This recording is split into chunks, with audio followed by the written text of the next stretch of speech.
Hello,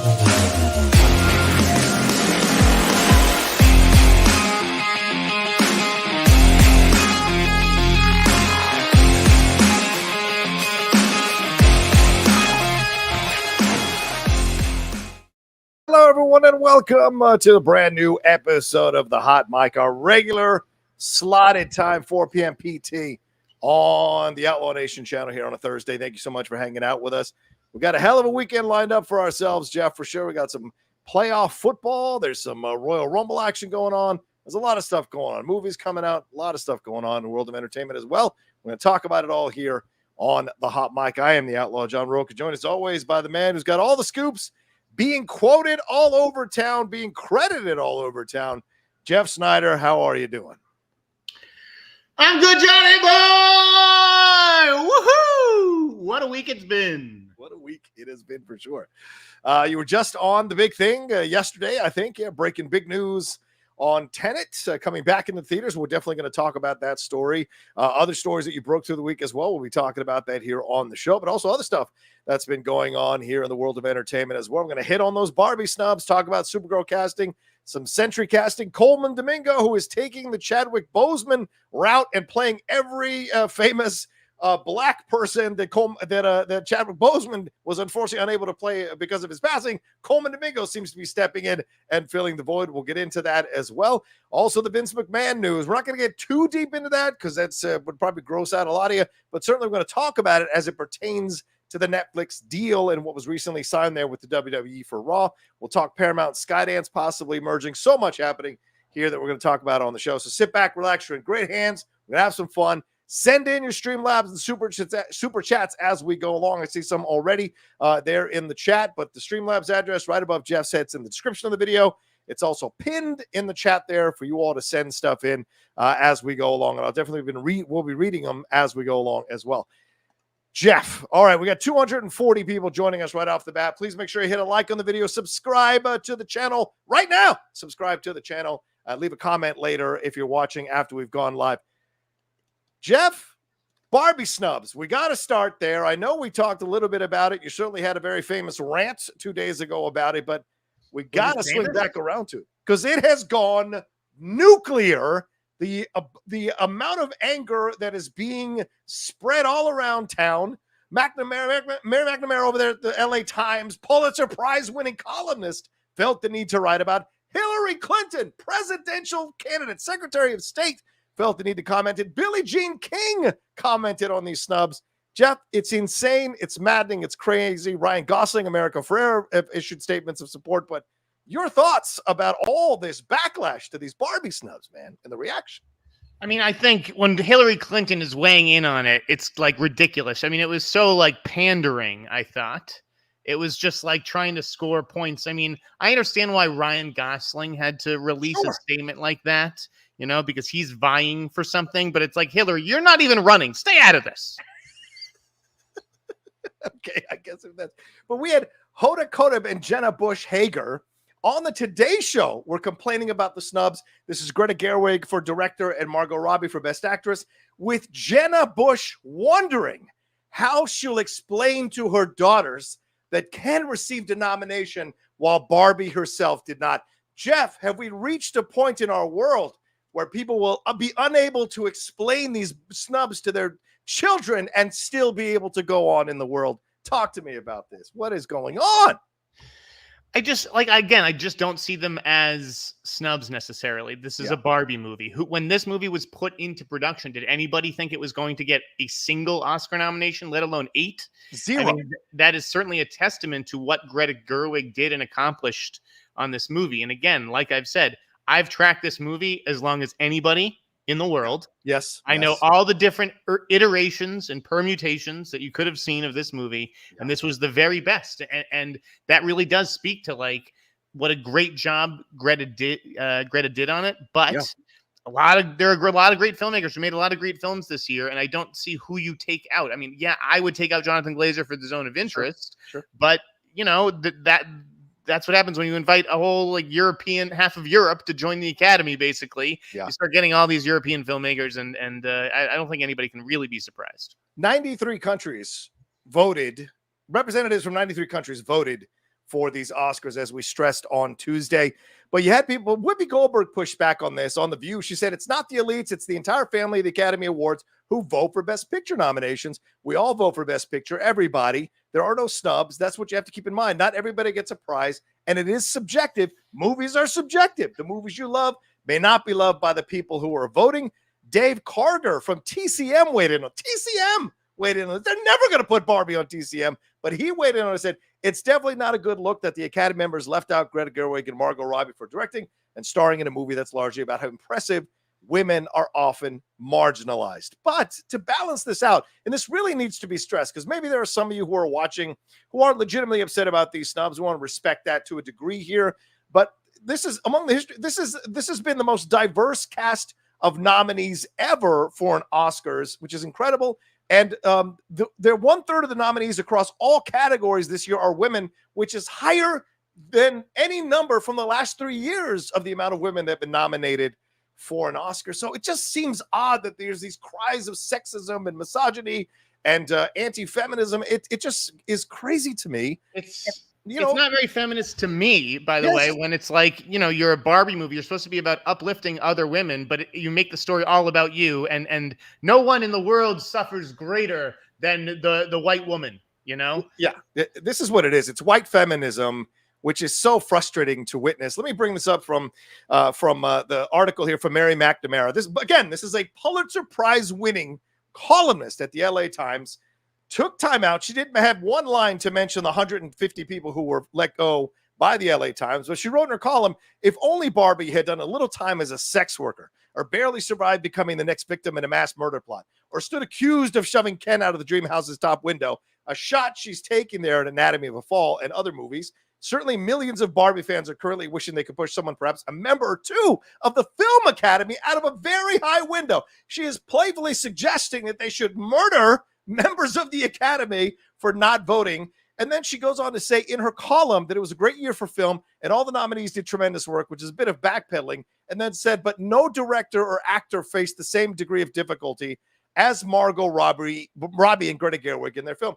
Jeff, make that make sense to me. How could she know what every single director and actor and producer went through to put their film on screen? And you're going to tell me a film that is funded not only by a large studio, but a large IP with massive stars to be a part of it, had to endure more than any other film to be made? What is going on? I just, every year there's stupidity that rears its ugly head around the Oscar nominations and people weighing in on what I know is the best, and I know this and I know that. I mean, my opinion does not matter here.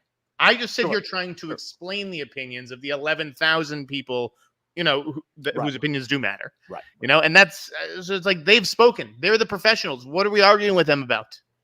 Yes. That's the thing at the end of the day. I get it. Look, snubs are fine. You talk about, but this level of reaction is really unprecedented. And you can't help but notice that it's for two white women. No one is writing massive articles for Greta Lee or Celine Song, which some people, and I bet a lot of the Academy would argue, Past Lives a better film than Barbie, possibly. And I don't understand why people, and I like Barbie, don't get me wrong, I like Barbie a lot, but no one's writing these articles for Celine Song or Greta Lee and the snubs that people might feel about them, two women here who could also be nominated. They're shitting all over Justine Triet's film, Anatomy of a Fall. Mary McNamara essentially alluding to that in her comments. And I just don't understand when the liberal elites try to play like they're regular people against what they deem as the Academy elites. Nothing is more comical as Mary McNamara gets into her very expensive car to go over a very expensive house. Give me a fucking break. What is this all about, Jeff? I really need to get at the core of this. I mean, listen, what's the Twitter handle? Mary Mac TV? I think it is. Yeah. You know my thoughts on this. This is what happens when the TV people come and wade into the film waters. I mean, all due respect to Mary McNamara, who's a very well-respected editor at the LA Times and has written some amazing things, but I thought that column was completely ridiculous, and I would not have her writing about the Oscars ever again. Yeah, I just don't understand. And this is not what Mary McNamara may have done overall, but yeah, I just don't. I've seen so many people shitting on the other performances from the women in this category in essence trying to say that they didn't do anything near what Margot Robbie did. And although everyone's allowed an opinion and freedom of speech and all that, but why do you have to denigrate other women's accomplishments in order to elevate another woman? Isn't that the wrong approach to this kind of thing? I wouldn't want to denigrate 5 Latinos' accomplishments to elevate another Latino. Why would you shit on the ones that were able to get nominated? It's just such an odd thing. And arguably, this is the most diverse Academy membership that we've had ever. And if this is the route they took, I just don't understand why people aren't. And this is clearly people who have no perspective, no knowledge of this, no in-depth, done no research. I doubt Hoda Kotb and Jenna Bush Hager were sitting there researching the last few years of nominations and wondering what the old aspect of this all is. It's just madness on so many levels, really. I just don't get it. And it's picking and choosing, for God's sakes. Yeah. It's madness, John. It's madness. That's exactly. I just wanted to get that out, man, because I love Margot Robbie. I do think Greta Gerwig should have gotten a nomination. I agree with you. Toss Glazer out there, put her in. Hell, toss Scorsese out there, put Alexander Payne in. That's a better lineup for me, in my opinion. But that being said, this is just the reaction has been so strong across the board that it's been shocking to me. It's social media that obviously that has amplified this stuff. And yes, I mean, what's surprising to me is just like the media, like it's the media's job to sort of set the table, right? Right. And I'm surprised that it wasn't really the media lifting up the women of color who were nominated, yes, and the many people of color and telling those positive stories. It is, the media tearing things down and being like, well, why wasn't this person recognized? How dare they? And that's really, not what we should be doing on nomination morning. Yeah, why aren't we talking about the wonderful performances from all of these women? Why aren't we talking about the wonderful performances for all of these other people like Justine Triet, this other woman in the directing category? And Margot and Greta were nominated. They are nominated for Oscars. This film got 8 nominations. It's what's in 3rd or 4th place for the most nominated film in the Oscars. So this is, I don't know, this speaks to very surface performative anger rather than honest, incisive, intelligent commentary, factoring in all the things around it with perspective. It's just super frustrating to see. And I feel bad for America Ferrera because her nomination is getting lost. And by connection, they're all going after Ryan Gosling. And I don't know if you saw this, but Eva Mendes came out with some receipts from people in the industry who had made negative comments about Ryan Gosling taking on the role of Ken after that first picture was issued. And she posted up like all these receipts and said, congratulations to my man who proved them all wrong by getting an Oscar nomination for this role. So I don't know. I don't understand why Gosling needs to be stained with any of this. It's a different category, a different situation, a different set of actors that are up for those awards in that particular category. You can't compare it to Best Actress. Those are different situations going on there overall. So, yeah. All right. And I just wanted to get that out. I know you wanted to. I know you do. Maybe people make videos about me now off of this and make money off of me for this, like they did last time. Anything you want to hit on this? Anything more? We got 500 people already with us, Jeff. Anything more you want to hit on this or let it go? I mean, I think we can drop Barbie. I think everyone is fucking Barbied out. We've heard enough about Barbie. We don't need to talk any more about Barbie.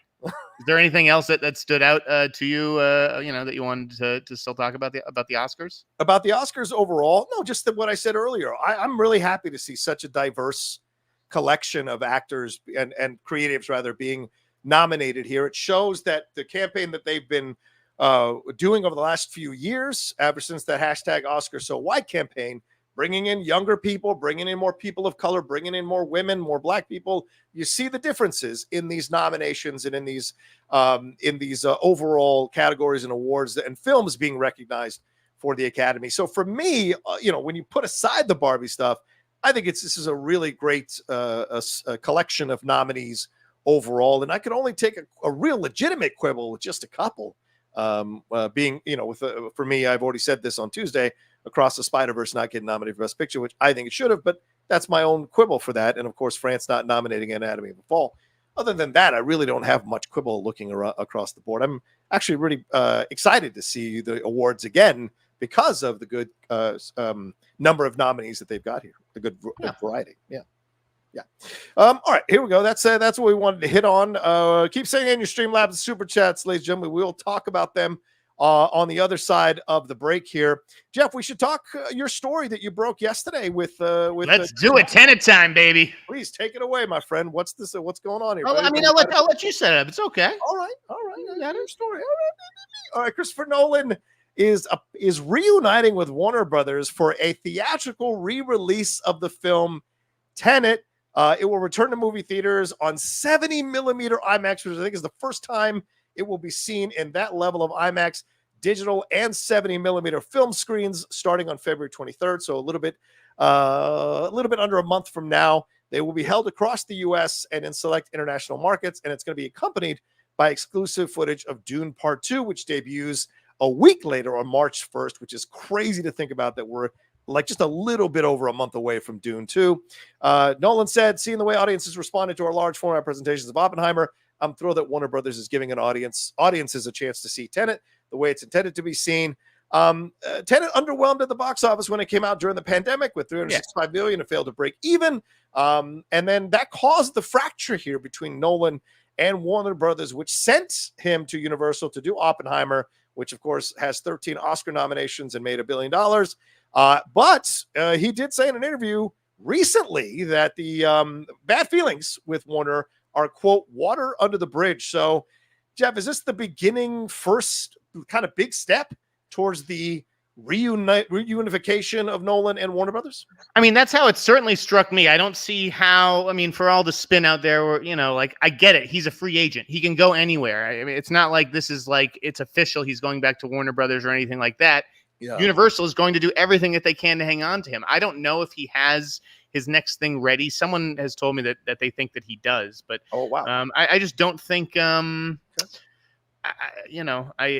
don't think just because he's doing this doesn't mean he's going back to Warner Brothers, but it certainly opens that door another few inches, like I said yesterday.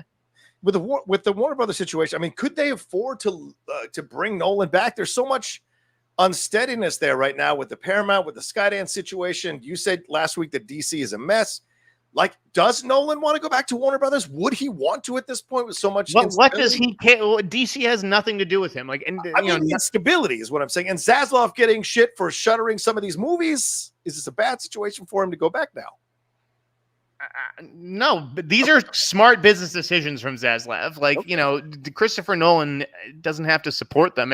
He supports movie theaters, and that's why he did this, right? Because he wants Tenet to be seen the way it was meant to be seen, and to help promote Denis Villeneuve's Dune 2, and get people to see that the way it's meant to be seen on the 70mm IMAX and everything, because they're going to be showing footage from Dune 2, attached to that those Tenet screenings. So I think that is really what it's about. It's about helping Denis, and of course Warner Brothers is going to be receptive to it. If it means doing them a solid and potentially making more money, right, on Tenet, which probably left something on the table. And there's probably a lot of people who didn't see it at all. It did have good word of mouth, to be honest. Yeah, keep going. Yeah, I mean, but like, again, it's tough to have good word of mouth when you're watching that movie in your living room full of distractions. That's a different kind of movie that I think could play with a crowd. So I think it's worth it on WB's part to give it that re-release. Yeah, I mean, this seems to be, like you said, it's water under the bridge. WB creating this scenario so that he can come back and do this. Maybe this is a little bit also like we've seen some complaints of people like, oh, WB shuttering these movies, even though I know you're saying these are sound business decisions. Creatively, directors are probably like, well, I don't know. How can I be sure my movie's going to come out? They may decide they don't want to do it. So a way to kind of appease some of that is to show how director friendly you can be by bringing back someone who maybe had issues with you in the past and then giving them a chance to roll out their film for a week and be seen the way you hoped it could be seen. And it's a perfect time, isn't it, Jeff? Like around that time, February 20th, there's not much coming out, so you can maybe own it for the week. God forbid it goes #1 for the week. You can have a little bit of bragging rights on that as well, which looks good all around for the creatives and for Nolan and for Warner Brothers for sure. Yes, John. Let's take some questions. Can you tell that Jeff's trying to work? Can you tell that Jeff is trying? I'm getting all kinds of emails. Are you really? Okay. Mainly because aggregators don't know how to watch the show. I mean, guys, if you can't aggregate the show properly and you're going to get me in trouble, then I can't do these scoops. So either don't aggregate them or aggregate them correctly, because you're fucking me over. Thank you. There you go. Can you explain? You mean tagging the show, right? Is that what you're trying to say? No, just like people taking the Spider-Man stuff. Like, it's just a fucking nightmare. Everything with all that. Yeah. Good point. All right. Let's do one more thing and then we'll swing over to the questions because we're only 20 minutes in. I like to do the questions at 30. Supergirl casting, Jeff. This is come across the board here. We've got two. Apparently, it's been narrowed down to two separate people, according to several sources. Millie Alcock and Meg Donnelly have moved past Emilia Jones to be in contention. They are Emilia Jones didn't read. Oh, she didn't. Okay, all right. I'm told she refused to read. Like, wait, I'm going back to you. Wait, what does that mean? Did she say, I don't screen test? I've done enough. You should be able to judge from what I've done. Or is it more the matter of she didn't want to do it because she doesn't want no idea if it was like, I don't want to be Supergirl or I don't want to test for Supergirl. But like, it said it right there in THRs. It's not like they eliminated her. It's that they said there were 3 people on the list. And then Boris said 2 of them read. Okay. One of them didn't read. Okay, that's how you see it. All right, fair enough. Millie Alcock and Meg Donnelly tested in Atlanta. Apparently, James Gunn and Peter Safran were present, but not the director of the film, Jeff, because the director of the film still hasn't been selected, for God's sakes. And this is going to go into development very soon. Anna Nogueira is writing the script. Jeff, do you like that they've narrowed it down to 2 people? Do you imagine the David Corn sweat or Brosnahan or maybe even Nicholas Hoult might have been there in case Lex Luthor shows up in Supergirl Woman of Tomorrow?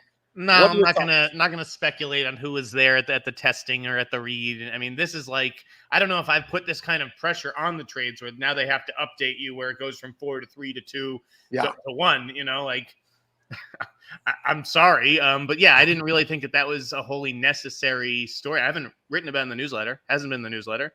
Oh, I probably if I put the newsletter out tonight, I probably would have put it in there today. But I ran out of time. It's not going to be in there because I just like, call me when there's a fucking Supergirl.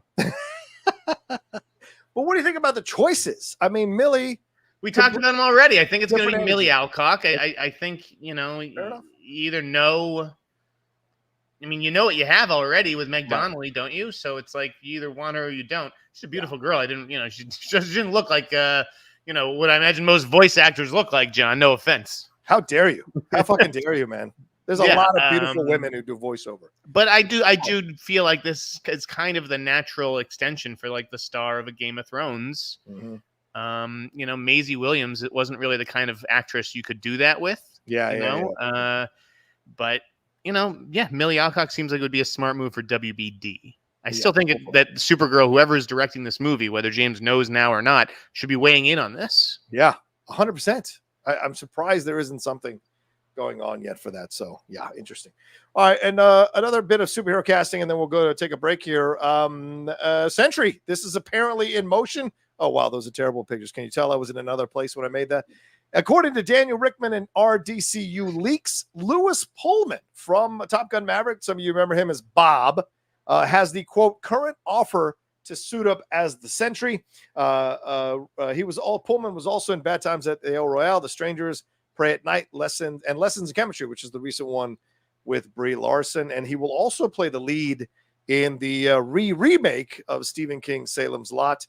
So, Jeff, the fact that they're going to Lewis Pullman for this role, does that let you know that it's not as... Are they going possibly to Lewis Pullman? I mean, it's like, I don't know, guys. Are you a scooper doubting another scooper? Is that what you're saying? Listen, Daniel Rickman is right about a lot of stuff, but I've been, fact checking it more, and some of it doesn't always pan out. I mean, for starters, I'm told Josh Brolin is not replacing Pedro Pascal in Weapons. Oh, okay. So, that's one. There's certainly been a few, and I'm not trying to put Daniel down. I think he's sort of getting stuff off a grid, and sometimes that stuff is wrong. Okay. Now, I'd heard a name for Sentry. I'm not going to reveal it here. It's not my place. That was none of these people, and none of the names that have come out. Now, is it possible that this person passed, and so that they've now gone further and further down the list, or are these names just kind of like... I mean, do we really think Austin Abrams and Lewis Pullman? I mean, if it's Lewis Pullman, I don't know. Why are we even making this movie? Cancel a movie. Like, no offense to Lewis Pullman, who's a good actor, but right. Like, what? Well, that's what I'm getting at, and that's what I'm wondering about, because the last 2 names we've gotten are people that we don't know that well and aren't really big names. They're on the cusp. When you had Stephen Yeun, you had already like a built-in audience, a built-in name. So that tells that tells me that they reduced the role. That's what I read it as. They reduced the role, so they're going for actors that don't necessarily need to have a big role in this particular project. And I'm not saying it's not Lewis Pullman. That Daniel and DC Leagues could be absolutely right about that. I'm just saying I haven't heard that name. That it just seems it just seems like way down the list. I don't know. That's what I'm getting at. Is that where they're at? I think they rewrote the part, and now these are the level of actors they're looking at for the part when they had Stephen Yeun. Another part. They should be going after Charles Melton, Johnny. What about Dominic Sessa? Let's get Dominic Sessa up in here. This is all part of Thunderbolts casting. Another part of Thunderbolts casting that was part of this story, and I want to see your thoughts on this, Jeff, is apparently Ayo Edebiri, who, of course, recently won an Emmy here, has reportedly been cast as a character named Aaron, who is Allegra de Fontaine's assistant.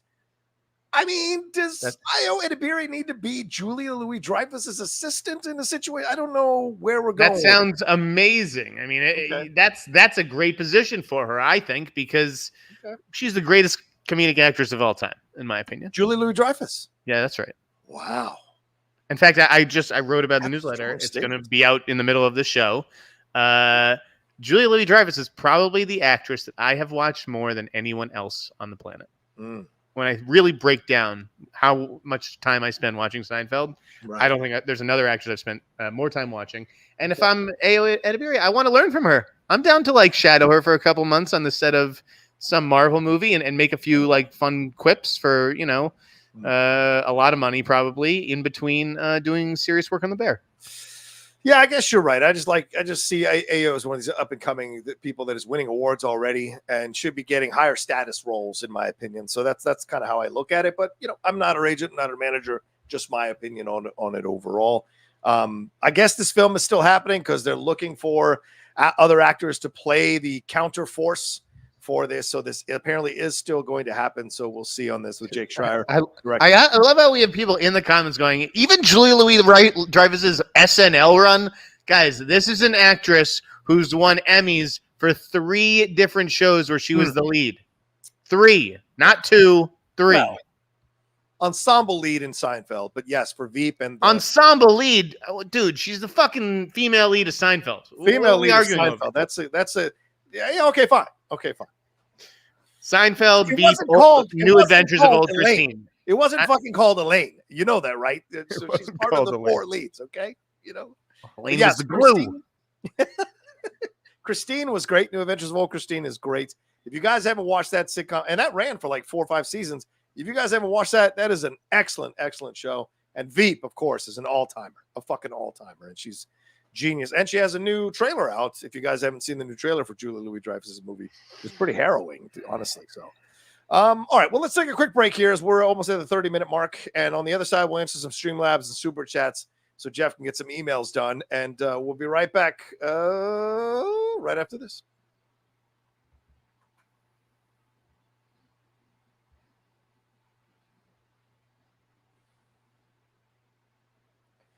All right, we got 615 of you all joining us live, which we appreciate madly. Thank you very much. Please make sure you subscribe to the channel down below.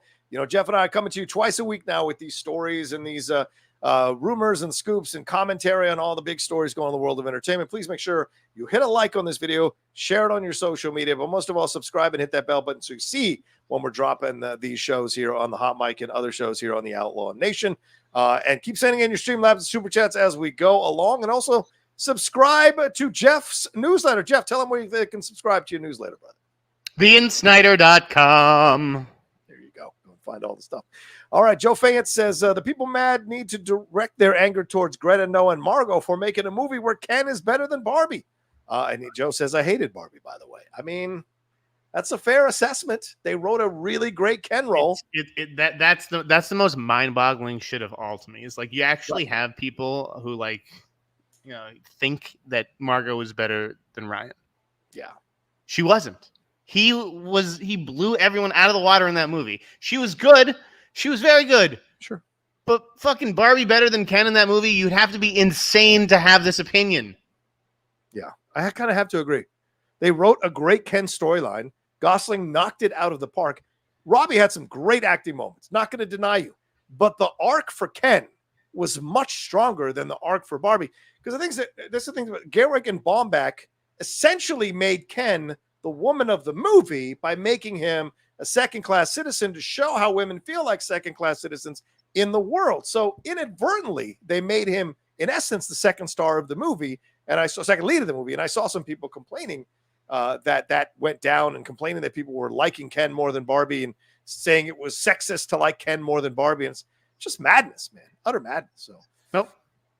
Okay. Jay Bling says, do you think Sandler's Netflix deals will continue? Well, he's got Spaceman coming out, right, Jeff? Yeah, they're definitely going to keep him around. I mean, his movies don't cost a lot either. It's not like he's some liability to them, like Scorsese making $300 million movies or, Cuarón making Roma. Not that Roma was terribly expensive, but that's a limited audience. It's true. It's true. Let's see here. What else have we got that have come through? Mr. Penguin says, this is me not hating on James Gunn's Superman. Just want to say that this just a worry for me that the Superman film is being overstuffed with characters now that the Supergirl is rumored to be in there, in my opinion. Well, Supergirl is probably a post-credit scene, so I don't know if you can qualify that as being in the movie overall necessarily. What are your thoughts on this, Jeff? Is it getting overstuffed with characters? We have the Authority, we have Superman, we have Lois, we have Lex. What do you think? Yes. Yes is the answer. Less is more. Not here's 30 new character posters. Yeah. I'm telling you guys don't want to believe me, but do what you want. I mean, I feel like if it comes out and it works, great. But if it doesn't come out, if it doesn't work, it's going to come out like someone writing an essay that is way too long trying to impress because they want to put everything in there without trusting that they've got strong enough opinions without it. So we'll see. Francisco Lopez says, I missed Tuesday's episode, but I agree with Jeff. Other than the best pictures, it should be 5 nominations for each category. Don't start this again. To get nominations, it should be something special, exclusive, and hard to get. And I feel more than 5 noms doesn't feel like that. That is ridiculous. You're still in single digits. What the fuck? It's still exclusive. It's still incredible. Jeff? It's funny. I follow Spielberg's daughter on Instagram. Oh, nice. And Jordan Rumi picked up, something, and I was like, as soon as I saw it on Instagram, I was like, oh, someone's gonna pay attention to this. So Jordan actually picked it up, but for like a different part of it. He was like, she was basically bitching about the Barbie stuff as well. Yeah. But she also was like, since when are there 10 best pictures? Like, I mean, we're filling out a category. That's why Anatomy of a Fall and Zone of Interest got in. Okay. Right. You're filling out a category. There were apparently not 10 American movies deserving. So it's like, if you're going to do 10, why are we doing an international film category? Right? Why do they have a separate category? Why are they up for 2 Best Picture awards? It doesn't make fucking sense. But only one movie is crossing over. Zone of Interest. No other movie is crossing over from Best Picture. Well, Anatomy of a Fall didn't because it wasn't part of the not because it wasn't nominated, but because it wasn't selected. It would have been nominated, obviously. Right. So she was saying, like, since when do there get to be 10 nominees? Like, I thought there were 4, which I laughed, and I was like, there were never 4. It's been a few years since. Yeah, there weren't 4. Yeah. But there should be 5. It should be an exclusive thing, Francisco. I don't know. Rocha's, the inclusion. Everybody gets a participation trophy. That's okay? Nonsense. You wanted 8. You didn't even say 6 or 7, John. You said 8. Yes, I think there have been 8 Oscar-worthy performances this year in every fucking category. I tell you that right now. There have been 8 Oscar-worthy performances in every fucking There could be 20 if you want to just say Oscar worthy. It's an extra 3. Why do you all lose your head over That's an extra 3? No, 20 is a lot. I mean, it's not the MTV fucking Movie Awards. 20 is a lot, but an extra 3 I think makes it fair for everybody involved. Johnny, let's break some news. Okay, go ahead. Okay. I was gonna say, I don't want to hear from a Nepo baby about how many pictures should be nominated. Anyway, go ahead. Yeah. I don't see, that's bullshit. Again, Why is she a nepo baby? Because I her last don't name's mean that. I'm Spielberg. just busting You balls. don't even know what she does. She's even in the film business. I'm You don't know which giving you daughter I shit. was talking about. Oh my God! Stop kissing ass to your heroes. Fucking I am just nepo giving baby. you shit. Go ahead. Okay. What's your news?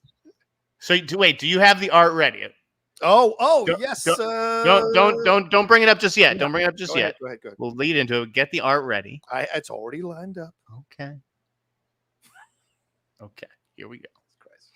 This is an exclusive from the Hot Mic with Jeff Sneider and John Rocha. Hey. Make sure to say the whole name, the Hot Mic with Jeff Sneider and John Rocha. That's right. No, this is not about Marvel or DC or Star Wars. It's not about a franchise. It's about something that we all love, though, and that is a good movie. Yeah. Okay? This is a movie I'm excited for, and I'm looking forward to. It could go horribly wrong, but I have a good feeling about this one, and it is Jason Reitman's SNL 1975.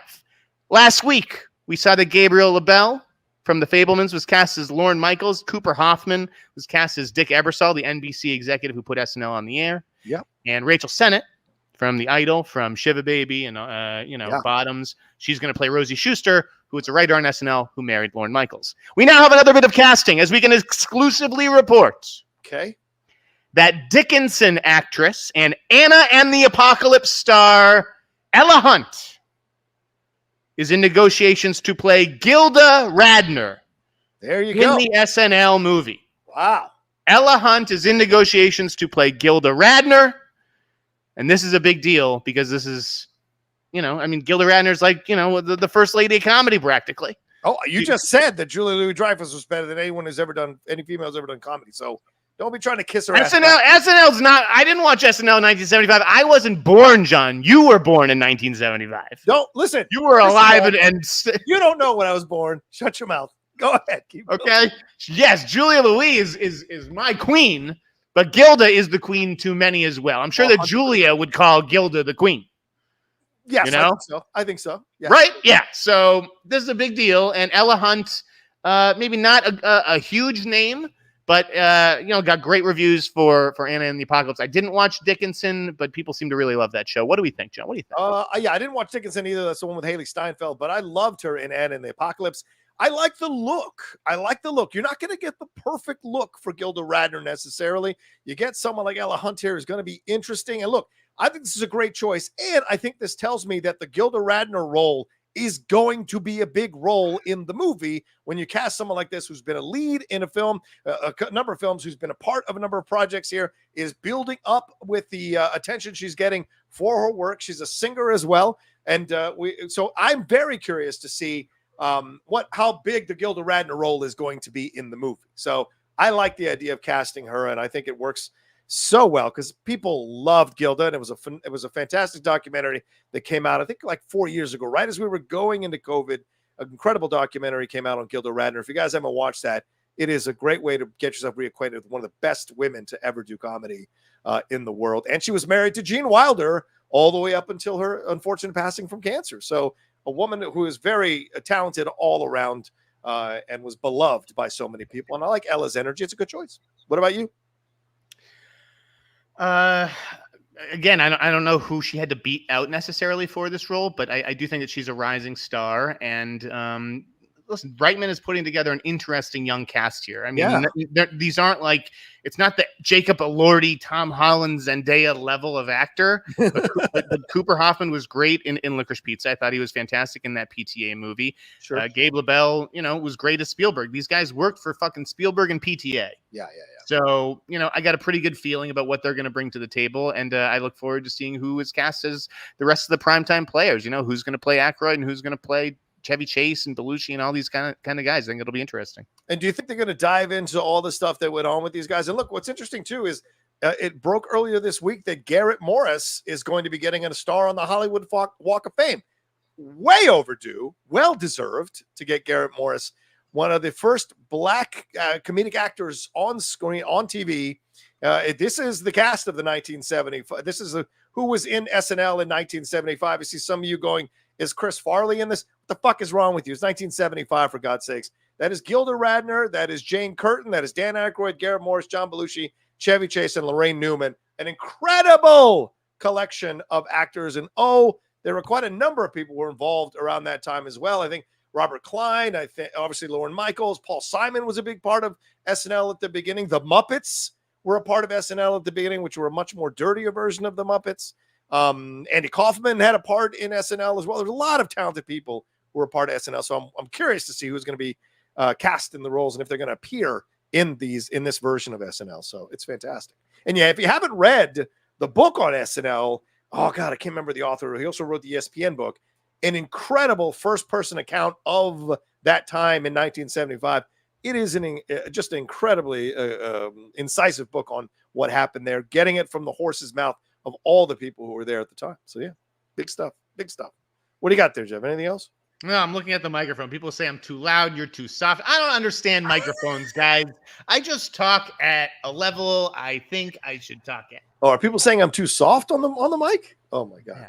Start yelling more. Rocha, the sound level. Steven, you and Jeff are tough. You know what? You want to produce the show? Come fucking produce the show, for God's sakes. You want to do the technical? Do it for free? Knock yourself out. Come and send me a DM, and you can do it for free. I was thinking about hiring an intern. Someone that's what Harlock said yesterday when I was on the podcast. He's like, you should just hire an intern to come over every day and produce the show, and maybe they wind up a co-host or whatever. You know, you tell Harlock to worry about his own fucking shows and not be telling me about my show. For not this show. I'm talking about when I eventually launch my own show, if I ever do. You know, you have to pay an intern in California, right? You don't get away with having them work for free for you. You know that, right? You have to pay? Yes. Explore. Why do you think we didn't have interns like we won't call it an intern. We'll just call it, a helper. Yeah, a helper bee. Come be a helper bee. Yeah, I think that's how Harloff got away with it for all those years, and he knows exactly what the fuck I'm talking about. All right, let's see. Oh, Hannah Einbender. Ooh, yeah, because Hannah is Lorraine Newman's daughter, but she doesn't look like Lorraine necessarily, so I don't think she could play Lorraine. Wow. Right? Am I wrong on this? I feel like she doesn't. I mean, maybe. Wait, who did that on the Lakers series? Didn't Michael Cooper's kid play Michael Cooper, or was it somebody? It was. Oh yeah, I think it was. Oh no, AC. Who was it? No, it was the guy that was always giving magic shit. The point guard guy. I'm fucking blanking. Yeah, me too. I'm blanking on Norm Nixon. Norm Nixon. It was Norm Nixon's kid. Yeah. Sorry. Yeah. So I think that's kind of interesting. Yeah, Norm Nixon. Right, exactly. All right. Spill the tea. There's no tea to spill. I'm just saying.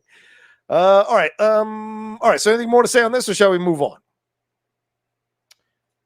We can move on. Okay. Brandon wants to know, do studios ask actors not to speak about the roles they may have turned down or even tried to get? Every once in a while, we see actors talk about some movies they passed on 7 or 8 years ago. Yeah, I mean, you can see that on YouTube. There are a lot of videos of actors talking about the roles they turned down. Stern loves to ask actors about the roles they've turned down. There's whole compilations of that. Yeah, it's Jeff. I imagine there's something in the contract that says you can't talk about it for a little while, and then you can, right? Oh no! It's just considered part of like actor etiquette, right? You don't want to be like, some actor gets the role and maybe he has a bunch of fans because of that movie. You don't want to be the actor who comes in and is like, well, actually, I was offered that role first, darling, but I turned it down. Yeah. I didn't love the script, but you must have thought it was fantastic. It's true. Years ago, when I was a theater director, I did 12 Angry Men on stage, and Did you play all 12 Angry Men, John? There's only so much anger to go around. I directed it, you son of a bitch. And I had an actor who took juror number 2, but they stepped out. They couldn't finish the show, so I put another actor in.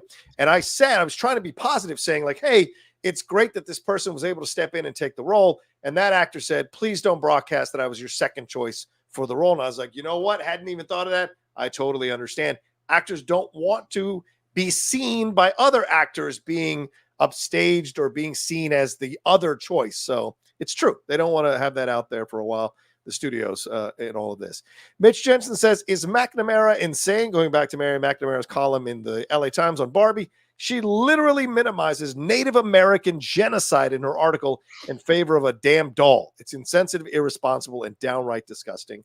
I'm sure that wasn't her intention, but certainly you can read it that way, and she should have thought a little further about it before she wanted to shit on the inspiration for the roles of these women who were nominated for the work that they did in these incredibly fantastic films. So, Yeah, I don't disagree with you, Mitch. Anything you want to say on that, Jeff? Again, just that I think that the Academy needs to take a hard look in the mirror and bring in underrepresented plastic people. Were you speaking to the mic?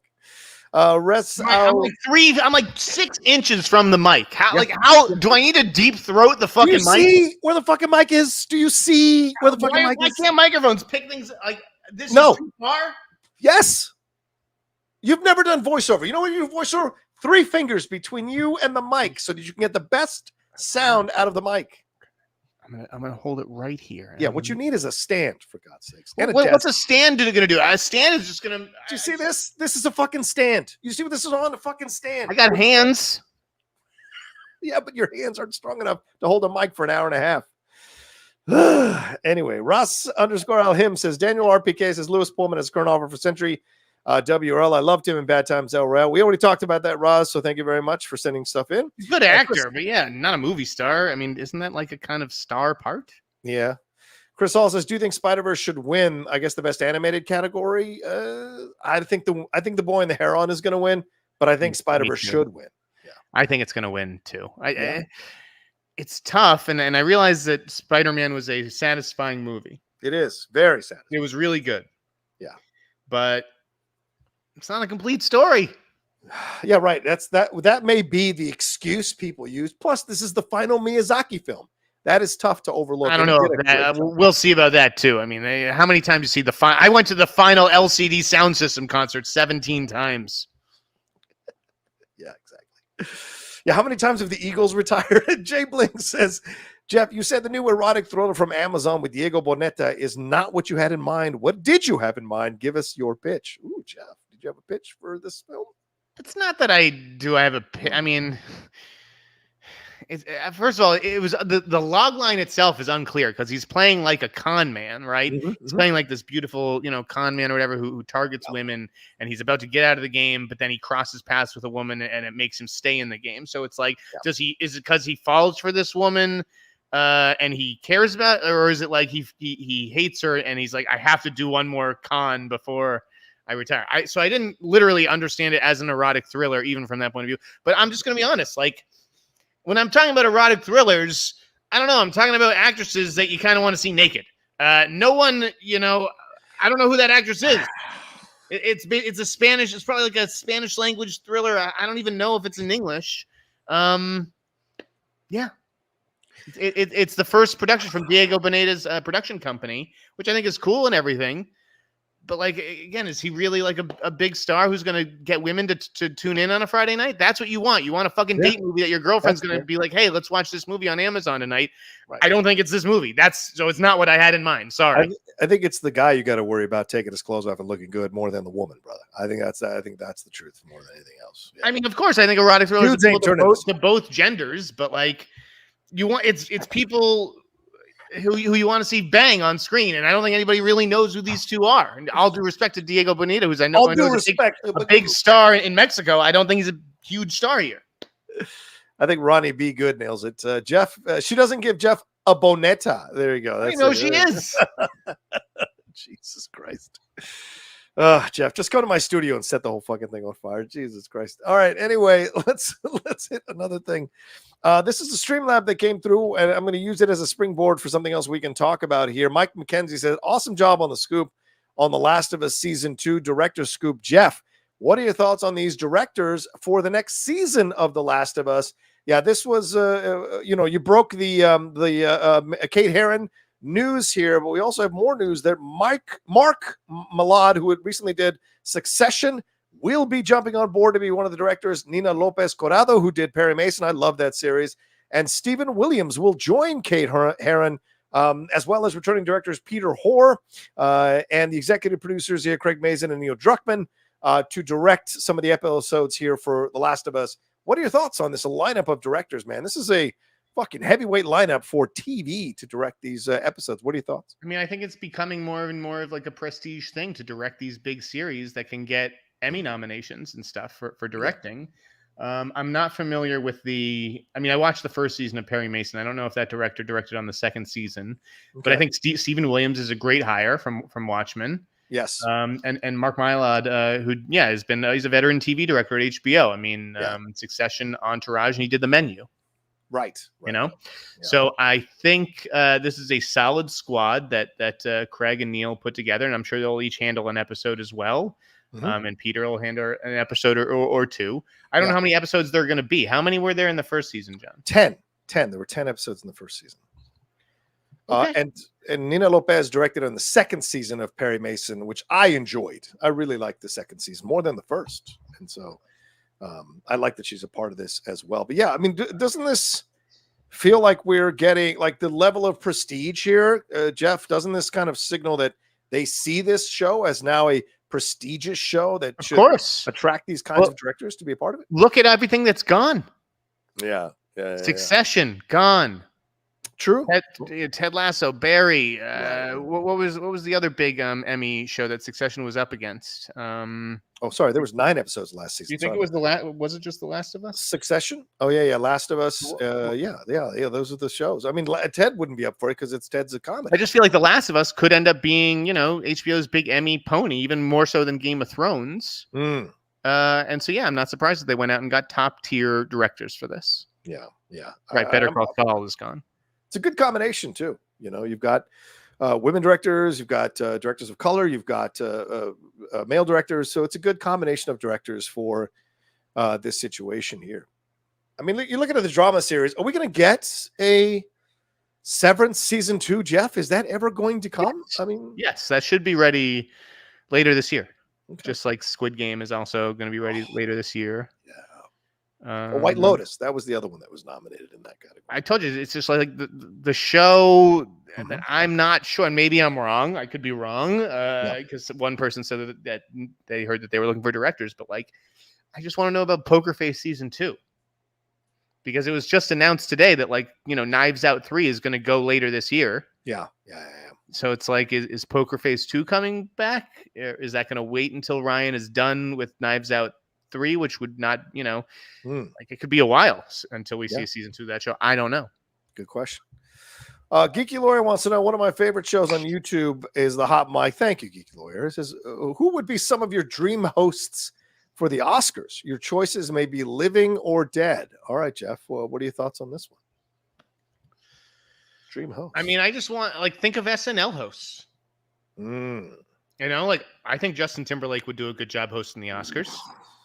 Okay. I think guys, and maybe you want to try him out on another award show, but when everyone's like, "Oh, John Mulaney, what do we need to see this guy host the award show to think he was good at the Oscars?" I could have told you that years ago. Yeah. John Mulaney would be great at that gig.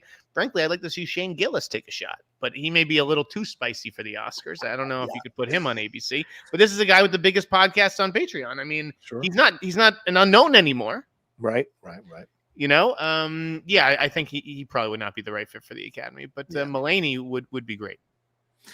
What about your comedy crush, Julie Louis-Dreyfus? Do you think she'd be a good host for the Oscars?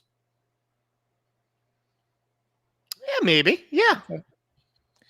I feel like Ellen is the natural choice. If you're going to go that route, Ellen is the natural choice. She's just, whatever your issues are, and certainly they're legitimate issues of her behavior behind the scenes at her show, she's a calm master when she's hosting the Oscars. So I think she's not a bad choice if you want to look at that situation. I don't think Chris Rock people were trying to make Chris Rock host that make no sense. Kevin Hart could be fun. I mean, there was talks, there was possibilities. I like Kevin as a possible. They should let Kevin. I mean, that was all bullshit. That whole thing was bullshit. Yeah, Kevin could be, and Kevin would do it. Kevin would go 10 years. He would love to do the Billy Crystal, Bob Hope approach to it, where he gets to do it for a number of years and has fun.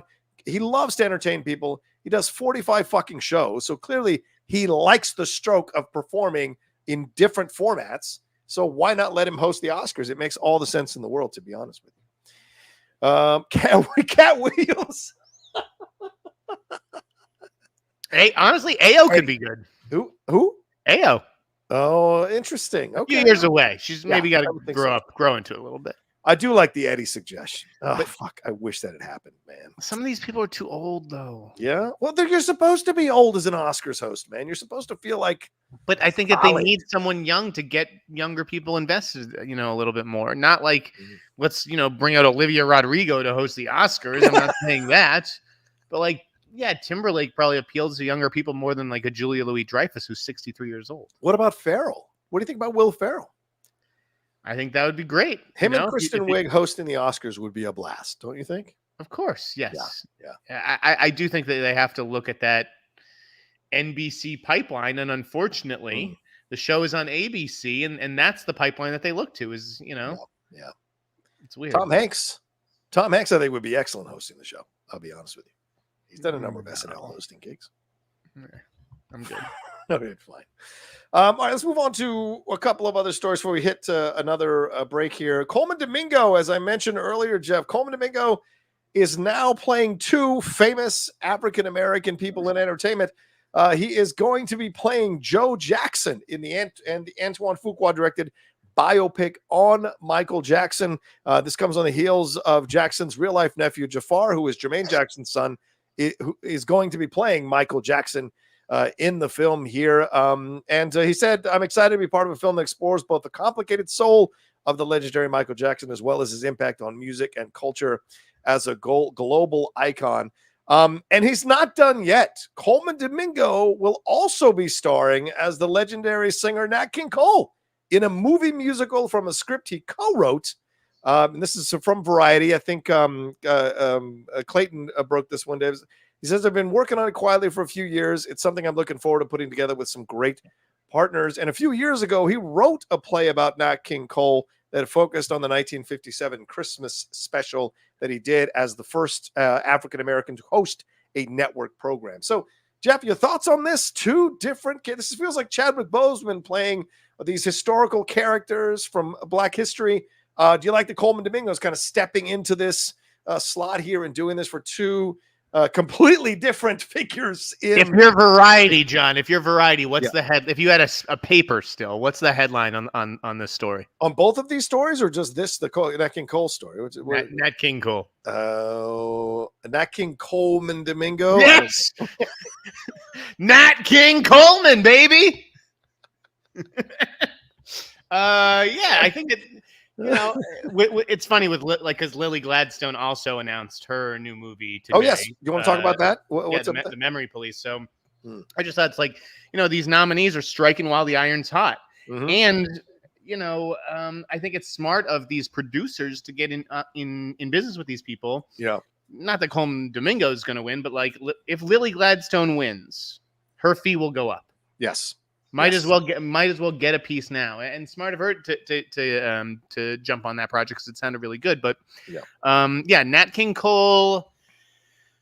I mean, that could be an interesting project, right?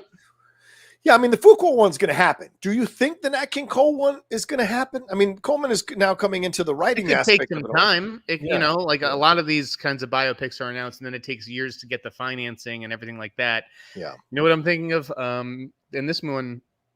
Excuse me, this one I believe is coming out this year, but the Anthony Mackie as Johnny Cochran movie, right? Like he's been trying to do that for like a long time, but then he gets to the point, right, where it's like, okay, he's going to be Captain America, let's make this. So maybe now Colman Domingo is at the point, right, with this Oscar nomination where he can now finally start to get some of these passion projects off the ground again. It may take a couple of years and wait for things to come together, but I think it will happen. I like it. I like the idea of him doing this, and especially Joe Jackson, because as we saw in The Color Purple, he can play a pretty evil guy when he wants to play it, and there is a way that he uses his face and his voice, which is an incredible voice of his, to play the more evil aspects of a character. So seeing him play this character of Joe Jackson, who physically abused his sons in numerous ways, legendary ways that have been spoken about, and I don't mean legendary in a good way, and see this whole thing going on. I like it. And as a juxtaposition, here's Nat King Cole, one of the most respected, revered entertainers ever in the history of music. He had 100 chart-topping songs, sold over 50 million records, yet we've never seen a biopic on Nat King Cole. So it's more than past time. And I'm sad that we never got the Marvin Gaye biopic that I think Jesse L. Martin was working on. Other people were working on. We're still waiting for that Marvin Gaye biopic. So yeah, come on. Yeah, I know. Yeah, I mean that is a good example of like a biopic that has been announced over and over and over and never seems to get made.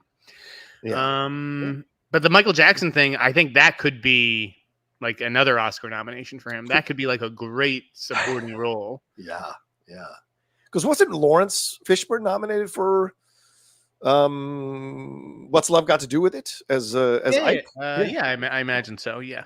So just because you're playing a more brutal character doesn't necessarily mean you can't be nominated. This is like a cross between Monique and Precious and J.K. Simmons and Whiplash. Focusing on the whip in Whiplash for sure. All right, let's take another break here, and then when we come back, we got some more stories and some more questions from you all. Send in your Streamlabs. Listen, we're a little light on the Streamlabs aspect. We have 650 of you watching us right now. We've barely broken $25 on Streamlab. Come on, guys. We're giving you great entertainment, great news stories. I'm feeling it today, and I'm spicy as fuck today because I got stuff going on. Jeff and I are going back and forth. Let's give some love to the show, for God's sake. Send in your Streamlabs, send in your Super Chats. Let's go, people. Please. We got to feel the love, guys, because otherwise it makes it tough for me to come in and break news here. I mean, I'll just break it in the newsletter. I did it specifically, to try to drive eyeballs, drive some money to Johnny's way. Yeah. Our way. Yeah, exactly. Come on, people, for God's sake. All right, let's take a break. We're back right after this.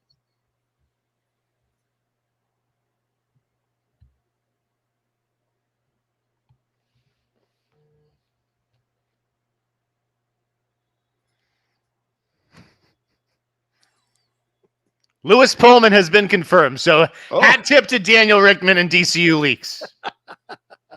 There you go. There you go. Put it on the table. Put it on. Still saying the Pedro Pascal, the Josh Brolin thing has been denied, but true.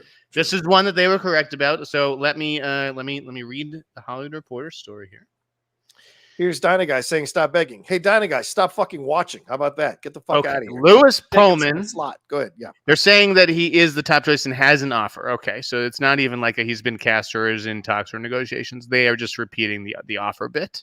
Yeah. And as we know, a lot of people have had the offer. Now, I think it was smart for Daniel and DCU Leaks to report this because this does not feel like the kind of offer that you pass on if you are Louis Pullman. Yeah, true. Agreed. But I might have said the same thing about Austin Abrams. So it's like, that's the dicey thing. If this is a role that multiple people are dropping out of or passing on, I don't know if you have a responsibility to sort of wait to see who actually says yes and who actually enters negotiations. But I also get it's Marvel and it's Thunderbolts and we got to do offers sometimes. So kudos to both of those sites and to THR for confirming. Yep. Shout out to you, Daniel. All right, let's see here. Let's move on to some Vince McMahon stuff, man. We got to talk about this. Well, I'm not going to get into all the super nasty particulars because I'll do that maybe for a separate video tomorrow.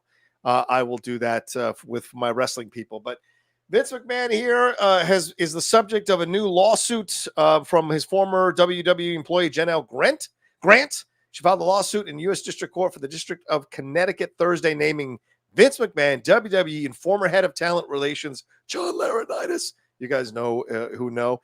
And part of the lawsuit is that she's accusing McMahon, Laurinaitis, and WWE of violating the Trafficking Victims Prevention Act and including claims of civil battery and intentional infliction of emotional distress in relation to a years-long sexual and emotional abuse that she said she endured as an employee of the WWE. And Jeff, this was filed 2 days after TKO Group Holdings, the parent company of WWE and UFC, inked a 10-year deal with Netflix for Monday Night Raw, which is valued at $500 million per year.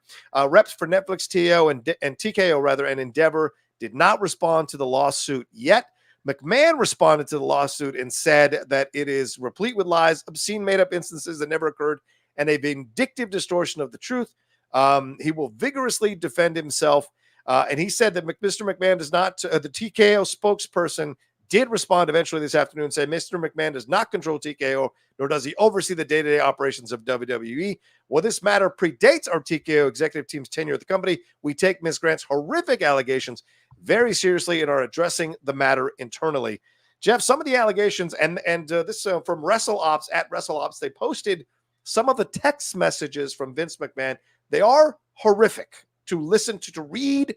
We're talking about threesomes. We're talking about defecation. We're talking about forced entry and her being passed on to other people to close deals, to have sex with other wrestlers. These are allegations, to have sex with John Laurinaitis. It's pretty brutal. And they issued the statement, Jeff. This Royal Rumble comes out on Saturday. I'll be doing a watch along of that. And then you've got stuff going on here with The Rock being trotted out as a new director of TKO. How much of this do you think they knew ahead of time? And how much of this will affect the Netflix TKO situation? This puts a pretty bad stain on them in this situation because the WWE, what are they going to do? Cut out Vince McMahon from all their stuff? It's almost impossible. I think it's inevitable. I mean, this is bad. Yeah. This is bad. This is like Harvey level bad. Yes. At least Harvey level bad. Yes. I mean, yeah. I don't think he recovers from this. I don't know what happens. I don't know what happens with WWE and all that stuff after this. I mean, I'm sure it will continue on because it's a multi-billion-dollar business and everything, but this is ugly. Yeah, and if you read the lawsuit goes extensively. It names a former UFC champion. A lot of people are speculating there might be Brock Lesnar who participated in this. And you got to ask yourself, you got to look at this logically. And I'm not accusing anybody of anything, but I'm saying logically, it'd be hard to believe that some of these well-known wrestlers, I mean, Triple H is married to Vince's daughter. The Rock was just trotted out. The Rock is a legacy guy. Stone Cold, Brock Lesnar, other people. It's going to be hard to believe they didn't know this stuff was going on. Just like a lot of people went after the people who knew Harvey, were around Harvey when he was doing the shit that he was doing. This is going to be very suspicious. And if I was The Rock, I would be fucking furious that I just put my brand on the line to become a board of directors here for TKO, and then this shit drops. And there's no way Vince wasn't planning for this lawsuit to drop with the way he secured himself billions of dollars on the sale. And I just wonder, how the hell can you hurt a guy like this who's got so much money? What's going to happen to him? No way they put him in jail. He'll come out in a walker and one of those fucking breathing apparatuses like the old mafia dons used to do. So I just don't know what the end result of this is going to be, other than Vince, sure, getting ostracized. But how will it affect people seeing this as a family brand? WWE did such a job in the last 20 years to turn themselves into a family brand, Jeff. And this absolutely shatters it, because this is not stuff from the 1980s. This happened like 3 years ago, 4 years ago, 5 years ago. That's unsettling. Yeah, I don't know, enough about the WWE brand or how it's considered. I mean, look at football, obviously. Like, football is the most popular thing in this country, and obviously there's a lot of people running around the sport who have done a lot of despicable things.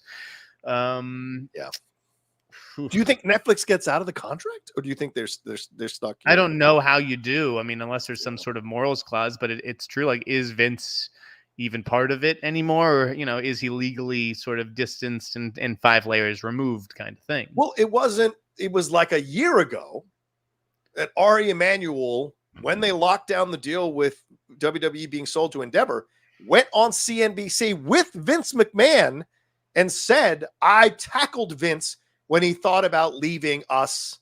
We don't want to not have Vince McMahon be part of the WWE. He said that a year ago. So it's like, you can tell me Ari, who is a legendary power broker, didn't know this shit was going on, or behind the scenes that there were accusations of this kind of stuff. I think this stuff happens more often than you think. I think that there are people, and right. Obviously it's horribly illegal and abhorrent and disgusting. I think that there are, employees in these situations who are pressured into doing things that they don't want to do. Yes. And they have to go along with it because they fear for their jobs otherwise.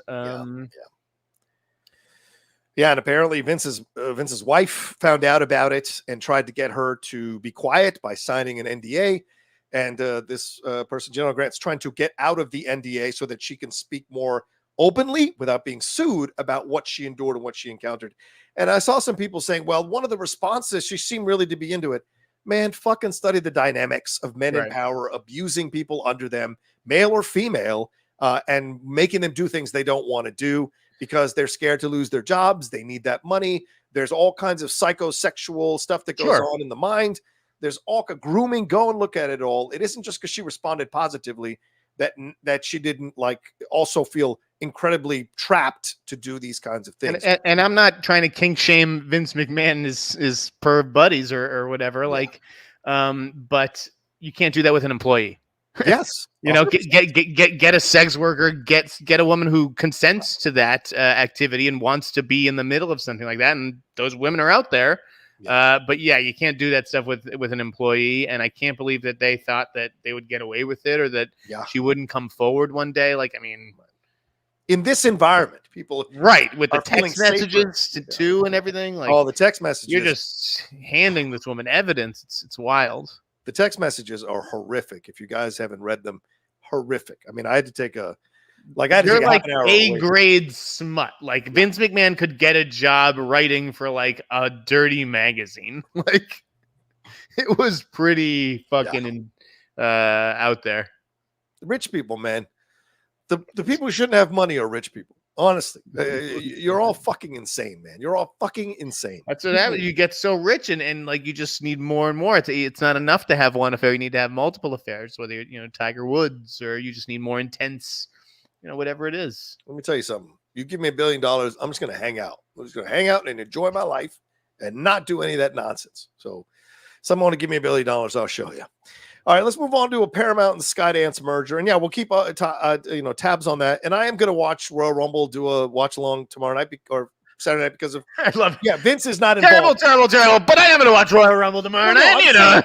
Vince is not involved, hasn't been involved, for a while. So they're trying to turn the page. You see them making steps to undo the shit that Vince did. And the whole reason this is all happening is because she signed the NDA. And Vince promised he was going to pay her $1 million for the next 5 years. He made one payment, then tried to renege on the money with her like a dumbass, and like he's done to numerous wrestlers, allegedly, through the years. He wouldn't pay. And so this is why he's in the fucking situation that he's in. And no defense is going to defend those texts. I'm sorry. Good luck. Good fucking luck. Anyway, Paramount Skydance. Let's move on to that. David Ellison Skydance is said to have made a preliminary offer to buy Sherry Redstone's stake in National Amusements, the family holding company that controls Paramount Global. Rest for Skydance and Paramount and National Amusements did not issue any comment on this, but Deadline is reporting this, and they're hearing the situation is, quote, status quo regarding Skydance's pursuit of the media company. What are your thoughts on this, Jeff? Is this going to happen sooner rather than later? Or is this another step in the process that we're still kind of figuring out? We're a long way off from this being settled. I think it's still a lot of posturing and a lot of let's leak this to so-and-so and so, I just find it funny, who the reporters are driving this story, because I think it's very clear that they're kind of being used to, as leaks. I mean, if you're David Ellison, you want to pressure. You want let's get this done. Let's do this now. Don't even think about it. Let's not give Warner Brothers time to get its ducks in a row, or Universal to get its ducks in a row. And I know Universal, Comcast CEO Brian Roberts came out and said we're very happy with the company that we have. But again, all these statements to the press, it's all just kind of posturing, and there's all kinds of conversations happening behind closed doors. I mean, I just don't understand, if you're Paramount, why you would want to sell off to a smaller entity, really. And what a merger would ultimately look like.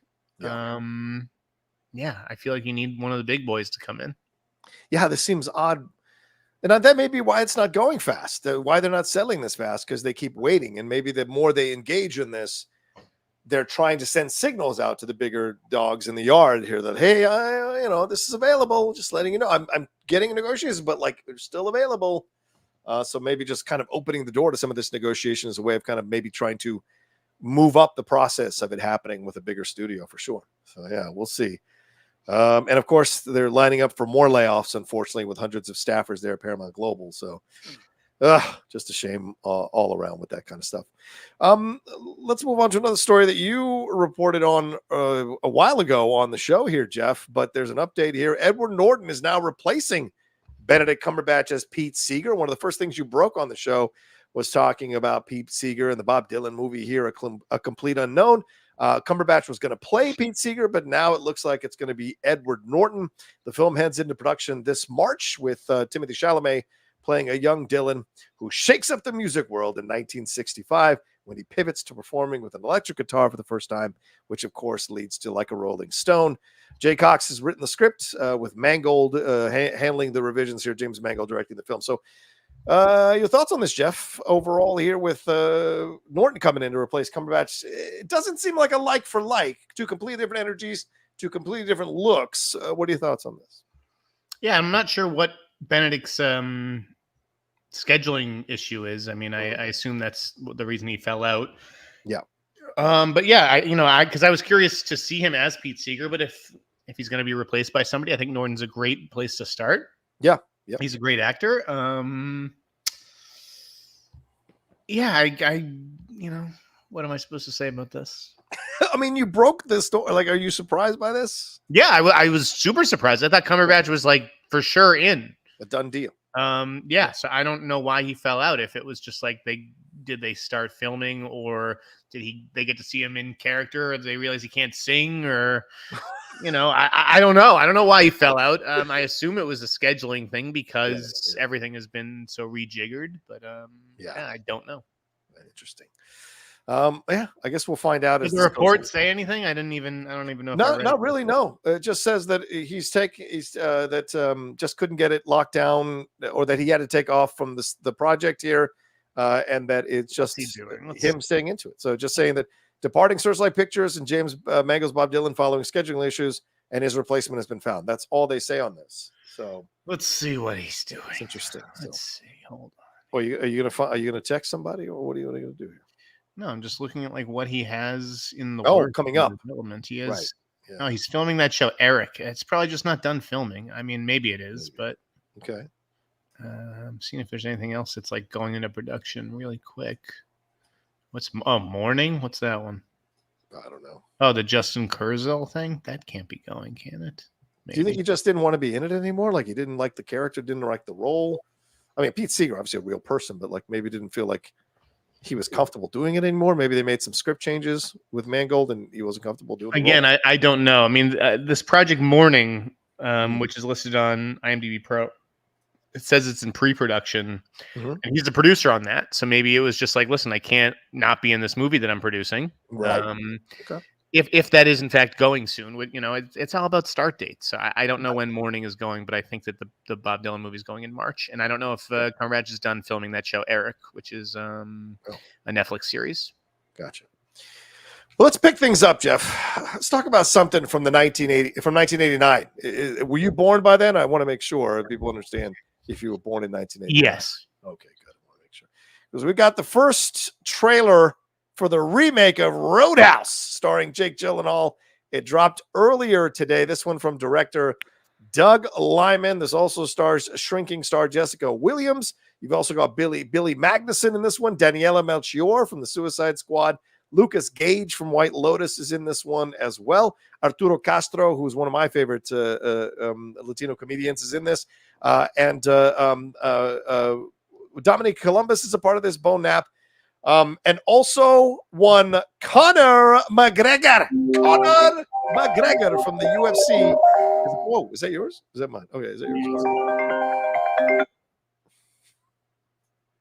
Go ahead. I'm trying to host a show here, man. I'm trying to host a fucking show. Do you need to take that? No. Okay. All right. So what are your thoughts on this, on the trailer? Did you get a chance to watch it? What are your thoughts on the remake? And what are your thoughts on Doug Liman saying that he will not be at the premiere as a protest to Amazon not releasing this film into theaters? He actually said that it was Jake Gyllenhaal's best performance of his career and that not releasing it in theaters means that he won't be in consideration for awards for Roadhouse, the remake of Roadhouse. So, he was very funny. He said Amazon wants to use my movie to sell plumbing fixtures. So it's a little bit reductive, but what are your thoughts on the trailer? Jake Gyllenhaal, Conor McGregor, and Doug Liman. All this. I thought it looked awesome. Yeah, right? I thought it looked totally awesome.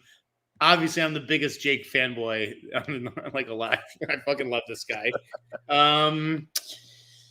Conor McGregor looked good. I didn't realize he was in it so much. I thought he was going to have like a kind of smaller part, but he looks like the villain. He's the main heavy, son. Yeah, I thought it looked really cool. Yeah. I don't understand why Amazon isn't putting this in theaters other than to say, are you going to watch the movie? Is everyone in the comment section going to watch the movie? I think so.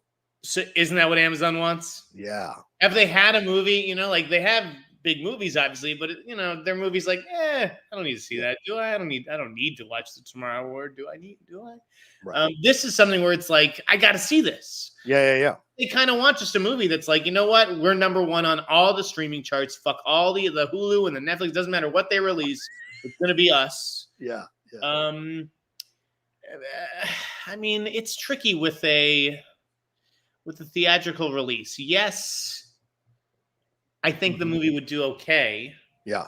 But like, if it's not going to do 100 million, right? It's like, I don't know how much the movie costs. Maybe it costs 25, 30, 40 to then put another 30 or 40 on top to market it. It just sets it up for like expectations and a potential failure. I don't know. Roadhouse is a movie that most people, where did they watch it, Sean? On VHS or DVD. Sorry, DVD or I don't know if there's on TNT, not even on VHS, but on TNT and TV, like that, right? Yeah, That's where most people discovered Roadhouse, and maybe that's the feeling that it's like, you know what, this is just the kind of movie that you watch, like you do on TBS. That we don't need to put $40 million more for a theatrical release on. Yeah, but I mean, this looks good, and if Doug is right. This is the situation, unfortunately, that you're coming up against with some of these mergers affecting films that would normally get theatrical releases going to streaming to get attention for their own streaming service, and that's kind of how it goes. You have no control over it unless it's in the contract, obviously. And Doug clearly did not think it was going to be a film to be released on streaming. It was going to be, he shot it as a film that was going to be released in the theaters. So there is a bit of a kick in the nuts about it. Yeah.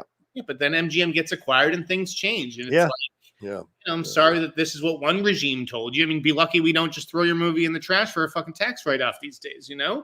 And I realize that he thinks he made a great movie. Ultimately, we're going to be the judge of that. Every director thinks they made a great movie. I know he thinks Jacob Gyllenhaal is Oscar worthy. I don't know that I see that happening, even if it did come out in theaters. Joy said something above in the comments section that unfortunately is kind of true. Much like Adam Driver, right, who we think is of his star, it's not a box office draw. People didn't go see Stronger. People don't go to see Southpaw. That was a fight movie. Maybe The Covenant. The Covenant. Yeah. Maybe Southpaw did better than I'm remembering. I forget, but I feel like they're probably looking at that movie like this is best case scenario, man, these days. Yeah. What was the Guy Ritchie one? I mean, you got Guy Ritchie, a war movie. Jake Gyllenhaal shouldn't that have done good numbers, but in the end, no, not so much. So it's crazy. Here's the Jake Gyllenhaal. I'm looking at highest grossing Jake Gyllenhaal movies ranked. Life. Spider-Man Far From Home, 1.1 billion. Day After Tomorrow, 555 million. And you can argue Spider-Man Far From Home is not a Jake Gyllenhaal movie. You can argue it. Neither of those movies are Jake Gyllenhaal movies. Fair enough. Prince of Persia, 336 million. Everest, 221. That's an ensemble piece. Brokeback Mountain, 177. Source Code, 140. They threw in City Slickers. He's a child. Source Code you can count as a Gyllenhaal movie. Sure. Yeah, absolutely. I think Prince of Persia is a fucking Gyllenhaal movie, even though it's a name. That's been, that's just the Disney marketing machine, and nobody even wanted to go. That's just Disney marketing driving that movie to that. It was terrible too. The video game people. Right. Prisoners, which was an ensemble film. Love and Other Drugs, with him and Anne Hathaway, and then Life, which is an ensemble film as well, for 101 million. So yeah, I mean, you could definitely argue that he is not a consistent box office draw, even though He's a consistently damn good actor who gets Southpaw did do well. There you go. Southpaw did make 95. I thought I was getting that one wrong. Yeah, 95 on 30 is good. Yeah, sure. I mean, do we know how much Roadhouse costs? Do we have the budget on that? No, I can take a look real quick and see if there is a comment on the budget here. That's the thing. I mean, and that was the thing with the mothership again, guys. It's like they put in X amount of dollars, and if they have to put in much more than that, it's like, is it really worth it, or do we just cut our losses? You don't chase money, bad money with bad money.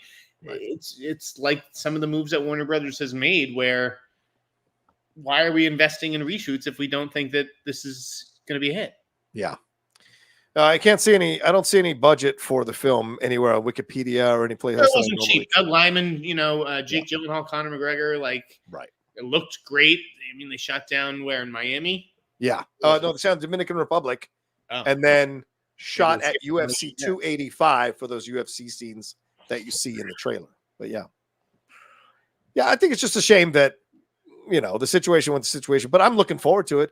I hope sometimes they do a screening of these for us critics in San Diego that are straight to streaming. Sometimes we get to see them in the theaters. So I hope there's a screening of this in the theater for us to watch and react to afterwards. Cause I really want to see it the best possible way that you can. But what are your thoughts on Doug Liman? Do you think Doug Liman is kind of shot himself in the foot here with the protest against, he won't be doing something for Amazon or MGM anytime soon, I imagine. Right. No, I think that he feels like gypped, in a sense, and doesn't want to work with them. I mean, Lemon still has options. Fair point. All right, let's hit some of these stories real quickly for your reaction. Spider-Man 4, there are some tone issue battles that are rumored to be going. Sony versus Marvel. Do you buy into any of this idea of there being tone issues? And there's rumors the Kingpin might show up in Spider-Man 4. What are your thoughts on this, real quick? I don't know if the Kingpin stuff is true or not. I've heard that that they want to pair him right with like Daredevil and turn it into that and ground based. Yeah. I don't know what Sony's thinking anymore. Honestly, that's true. I'm sure Sony does want a big movie, and I'm sure everybody wants Andrew and what's his fucking name? Toby. I had heard like it does pass the smell test. That's okay. True. All right. Because I think it is like, what's the holdup? Right. And maybe it is like, well, we're struggling with what direction we want to take it. Do we want to scale down or scale up? Right. I mean, we're coming off this huge movie. We have momentum right now. Do we want to go big, or do we want to follow the trend throughout the industry, which is let's go smaller? I had heard the smaller part. I had heard that they want more of like a street level, ground level kind of thing. Yeah. Kind of a reset for Spider-Man, because he's been out in the fucking galaxy fighting Thanos and then coming back to reset multiple universes in one movie. Let's yank it back a little bit. And the idea that they want to bring back the two other Spider-Man, I don't like that idea at all, to be honest with you. That was a unique situation. And if you keep doing it, that unique situation no longer becomes unique for what it was. Welcome to Hollywood, right? That's what they do. They keep a dead horse. They find something that works, and then they just keep riding it into the fucking ground. Yeah. I mean, I don't think that we have seen the last of Toby or Andrew. Yeah. Okay. Whether that's in Spider-Man 4, whether that's in Secret Wars. Right. A lot of rumors on that. Yeah. That's what I kind of think. Yeah. But I don't think we've seen the last of them. Certainly not Madame Web, I'm sure. Surely, this is the kind of stuff where I just don't know. Let them get a director first. But the point is that they're back, right? Like that is still like I don't know why that's considered up in the air, because Tom Holland gave some quotes to Variety that were like, of course I'd love to come back for the fourth film, but it's got to be the right story. Like, does it have to be the right story? Or does it have to be the right fucking paycheck? Like. Let's ask Tom Hollander, who got the check for Tom Holland, if it's really about the right script. Exactly. If you guys haven't heard that story, first movie, right? Yeah. That was. I can't even imagine what the checks look like these days. But yeah. Again, it's like this is a chance to work with your girl, to work with Zendaya. Like, well, why wouldn't you? Why wouldn't you come back? It's not like people are exhausted of you. No, people love him as Spider-Man. And No Way Home redeemed both Tobey's third film that Sam Raimi directed and Andrew Garfield in that second film that was not good. So you've essentially reset them as well. So you should look at this. He does have to go off and do the Fred Astaire movie first. I do believe that that's a good idea, is to, try to do something that is, makes you a little bit of a bigger actor, maybe a prestige kind of role. Yeah. He's got to mix it up. Yeah, Christian JMB saying Christian bangs the drum that Sony should have had a Garfield Spider-Man right after No Way Home. I agree. It just didn't work out that way, but I agree. It should have been done, as you said earlier about some of these other actors. You got to strike when the iron's hot. Sony should have done a Garfield Spider-Man after No Way Home. Yeah, just to take advantage of it and see what the reaction would have been. What? I think it's not a bad idea. That's a terrible idea. It's a horrible idea. What? Yes. You've redeemed Tom Holland's Peter Parker. No, but there are multiple universes now. The fact that you introduced them in No Way Home means there are multiple universes. So you could set an Andrew Garfield Spider-Man film that has nothing to do with Tom Holland's Spider-Man universe. It's in his own universe. So that's what seems to be this. I agree with that logic. You could have done that. No, that's a terrible idea. Okay. It's like, no, guys, but this one he's in his own universe. What? Right, Tom Holland is Peter Parker. It's a huge movie. You don't just switch Spider-Man after making this huge billion-dollar, gigantic, huge hit. You're not switching Spider-Man. You're just putting a new film in his own universe. It's not nothing to do with the main Spider-Man story that you're telling with Tom Holland. It's its own movie. How many Spider-Man movies are we fucking making? They do that already with the animated thing with Miles Morales. Yes. So you switch Miles, Peter. You don't go Miles, Peter. This Peter 1, Peter 2, Peter 3, Peter 4. Everybody gets their own fucking movie. What are you talking about? No. Terrible idea. Sorry, Christian. You better get ready. It's coming. You better get ready. All right. What about Neon buying presents? The Steven Soderbergh film here. Are you excited about Neon buying it coming out of Sundance? He just sold another one an hour ago. What? I was right. Soderbergh did? Yep.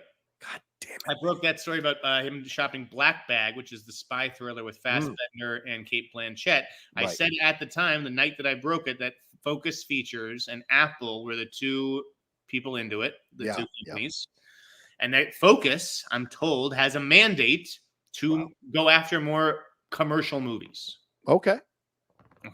Interesting. So they did wind up with it. So congrats to Steven Soderbergh and David Koepp. And yeah, they sold Presents to Neon. Presents sounds really cool. Yes. Got mostly good reviews, I feel like, at Sundance. It's like a ghost story, a haunted house movie shot from the ghost perspective. Yeah.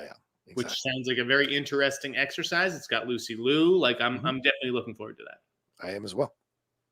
And I'm glad I got picked up by a theatrical distributor, not just a streamer. It's not just going to be some Steven Soderbergh thing that we all just forget. Yeah. Agreed. All right, let's take a quick break, Jeff, and we'll hit in some Streamlabs super chats and wrap up because we're an hour and a half already. I know you. Yeah, I know. When the show goes long, but hey, people like to talk to us. We got a lot to talk about. We'll be right back right after this.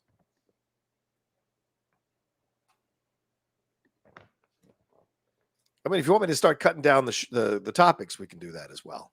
But I do send them to you and say, Jeff, are these the topics you want to talk about?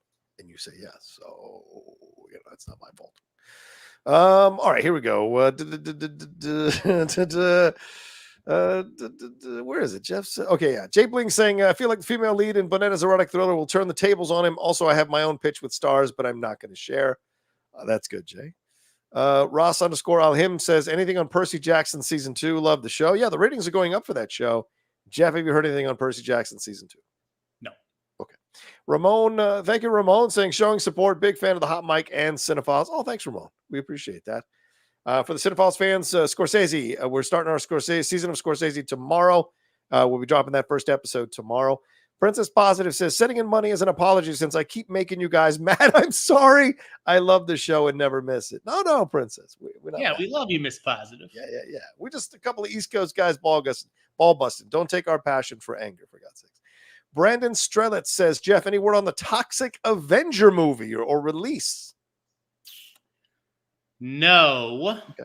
I've heard it's good. I heard, it showed. Didn't it show as part of Beyond Fest or something? Who's distributing that movie? Is it A24? Probably. Probably. If I'm them, I take that movie to South by Southwest and release it shortly thereafter. I release it in May at the latest, probably late March or early April. Okay. Let's see. Geeky Lawrence says, "Cheers, fellas." Oh, thank you, Geeky. Very kind donation. It's dry January for me, but I got to give it to my favorite scoopers tonight. Keep up the good work. Oh, thanks, Geeky. Thank you. That's very kind. Kaiser Soza says, "Not too important that the Supergirl director helps choose the actress. Zack Snyder chose Gal Gadot before Patty Jenkins directed Wonder Woman. Feige chose Boseman before Cougar directed Black Panther." Fair points. Fair points. I heard a story. Are you? Yeah. Or are you putting James Gunn in the same category? Never mind. All right. Go ahead. Yeah. Go ahead. Yeah. I heard a story that Patty was not happy about that. That Patty was not happy with the Gal Gadot choice initially. Wow. I didn't know that. I heard it was like, so can we get somebody else? Well, look, I mean, looking at Gal Gadot's career before that movie and her career after that movie, it's not acting that they're talking about with her, right? So it's just like that would stand to reason if I was coming in as someone who directed a few years earlier, Charlize Theron to an Oscar. I don't know if I'd necessarily be jumping to direct someone who's the 8th lead on a Fast and Furious movie. And Patty had her own ideas about who should play Wonder Woman and was overruled. Or it was already done. You know what I mean? Yeah. But she did a great job with that first film. Michael Nip says Roadhouse great as Wonder Woman. So. Yeah, she was. Yeah. Michael Nip says Roadhouse would do well at the box office. What's up with Amazon? I think we got into that already, Michael. Thank you very much. Justin D says, any Knives Out 3 casting rumors, Jeff? Have you heard anything? No, but okay. You know who would be good in that? In Knives Out 3? Go ahead. What if they, I mean, I'm just thinking out loud here. Okay. But if I'm Paul Giamatti and I win that Oscar, I think that would be a really fun follow-up. Giamatti in Knives Out 3. I love that idea. Fucking love that idea. I'm just trying to think of like this year's nominees and like, would one of them be willing to like do a movie like that? So Giamatti, if you guys haven't been paying attention, is like begging to do a horror movie. Every interview he does, he's like, I'm a huge horror nerd. Yeah. Like, and you know, then in the most recent interview, he's talked about how he loves Zach Cregger's Barbarian. I'm telling you, he's putting down the tracks. Yeah, totally. We still, you know, especially when we found out today, because I thought that like, oh, couldn't it be interesting if Giamatti replaced Pedro Pascal in Weapon? And then Daniel came out and said it was Josh Brolin, and I was like, shit. And I checked, is Josh Brolin true? And they said no. So I still have hope. I still have hope that Giamatti is seeding things. Yeah, and trying to make a play for that Pedro role in Weapons. Yeah, fair point. I like that idea, to be honest with you. Oh, by the way, if you guys aren't watching Death and Other Details on Hulu, I highly recommend it. Patinkin is fantastic, and so is Violet Bean in that show. We're 4 episodes in and loving it. So, Rock 408 says, "I'm sorry, after Reacher people, what this?" I don't know what that means, man. I can't read that. I'm sorry, after Reacher people, what this? Yeah, I don't know what that means. We love Reacher. Yeah, love Reacher. Reacher, great season 2. Reacher was talking. I mean, Richard's come out because the audience scores aren't as high as season 1, but I don't understand that because season 2 is fucking damn good. So, dude, Wayne. Okay, I'm still cracking up about Jeff contemplating deep throating his mic. First of all, for the right amount of money, I'll deep throat whatever. Oh my god! Both our comedy gold today. Thank you. Great show, Jeff. Get a stand. You'll thank Rocha later. It's true. If I have a stand, what do I do with a stand right now? Like, I don't have my desk. I don't have a computer chair. I'm just here on my couch with my coffee table. Where does the stand go? Well, first of all, you need to stack books so that the camera is level for you. How many books do I need? A lot of books that it's going to make you level. And second, you get a mini stand, which I can absolutely recommend for you on Amazon. And you can put the mic connected to it. And then the mic would just sit here consistently in that situation. Look at that. 5 books instead of 2. You like that more? Yeah, it's much better. I would go higher, but it's much better for now. Another one? How many books do I got to get? You got to go level. You got to go level. Looking down into the camera is not where it's at. Okay. How about this? 6 books here now. This is like a fucking tower of books. There you go. I'm going to get you 3 coffee table books that are this thick that you can put in there.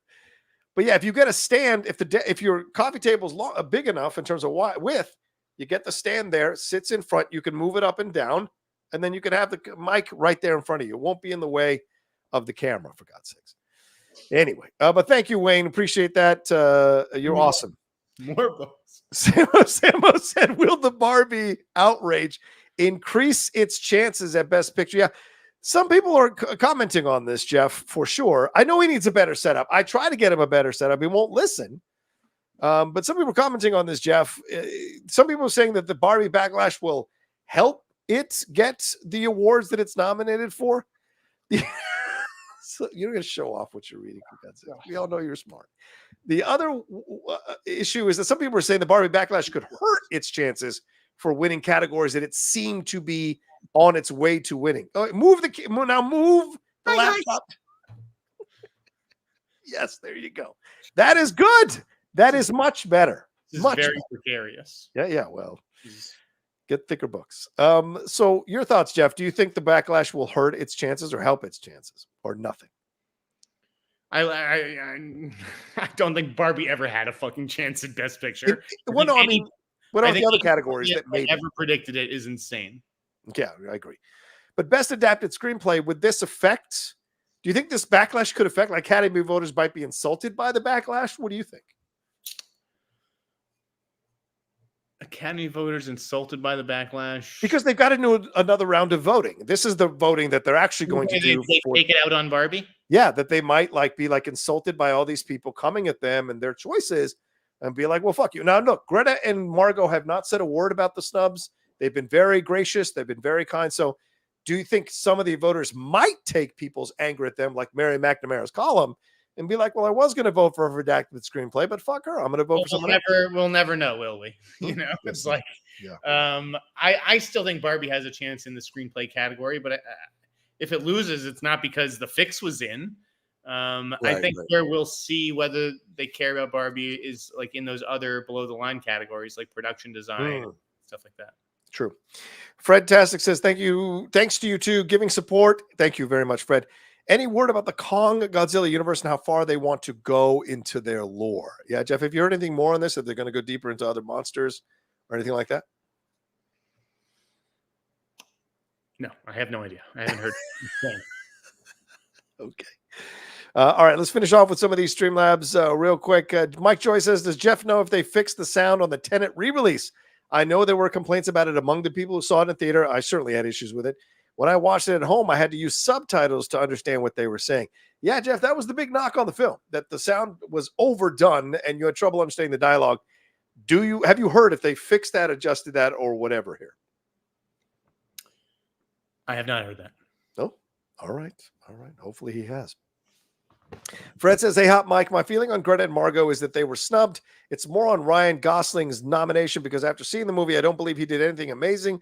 Playing a clueless sidekick, learning about the patriarchy. Thanks. Oh, my God, Fred. Ugh, Fred, there's so much more in his performance. Oh, my God. All right, fine. You want to say anything on this, Jeff, or should we move on? What are we talking about? Never mind. Let's move on. You're losing me. You're losing me. Yeah, well, focus. Pay attention, goddammit. Anthony says, hey, fellas, Jeff, anything on Darren Aronofsky's next film? Anything? No. All right. Parker says, howdy, handsome fellas. I went to an early screening of Remembering Gene Wilder, which is a documentary that will be out in March. I hope you both see it so we can hear your thoughts. You both mean a lot to us, and I'm enjoying writing music for you. Oh, thank you, Parker. Yeah, I can't wait to see that documentary. I loved the Albert Brooks documentary that came out on Max. Do you know who Gene Wilder was married to? It was Gilda Radner, which I said earlier, if you were paying attention to my words. Boo said, have you heard? Is that a Sundance film? Is that what that was? Or are they previewing it around the country in certain cities early? Do you know anything about that? I don't know. I don't think so. I don't think it's a Sundance movie. Boo said, have you heard anything about Captain America Brave New World? Orton is a pretty inexperienced writer, and I was wondering if anyone else is joining production. Also, is Julius Ona still involved in the reshoots? No idea. Okay. I am too like Am says Colman is quickly becoming the best Latino working in Hollywood. He's awesome, but I hope he doesn't just get typecast as the villain going forward. Are we excited for Ben Affleck and Matt Damon teaming up again? Hell yeah, we are. That's like crack cocaine injected into my fucking veins. I agree. I love those guys. And yeah, Colman playing Nat King Cole, who is a good hero kind of guy, and then Joe Jackson. So a good balance here for. What is this? Why we have this comment on the screen? Get rid of Fred. Oh, sorry about this. Get rid of this guy.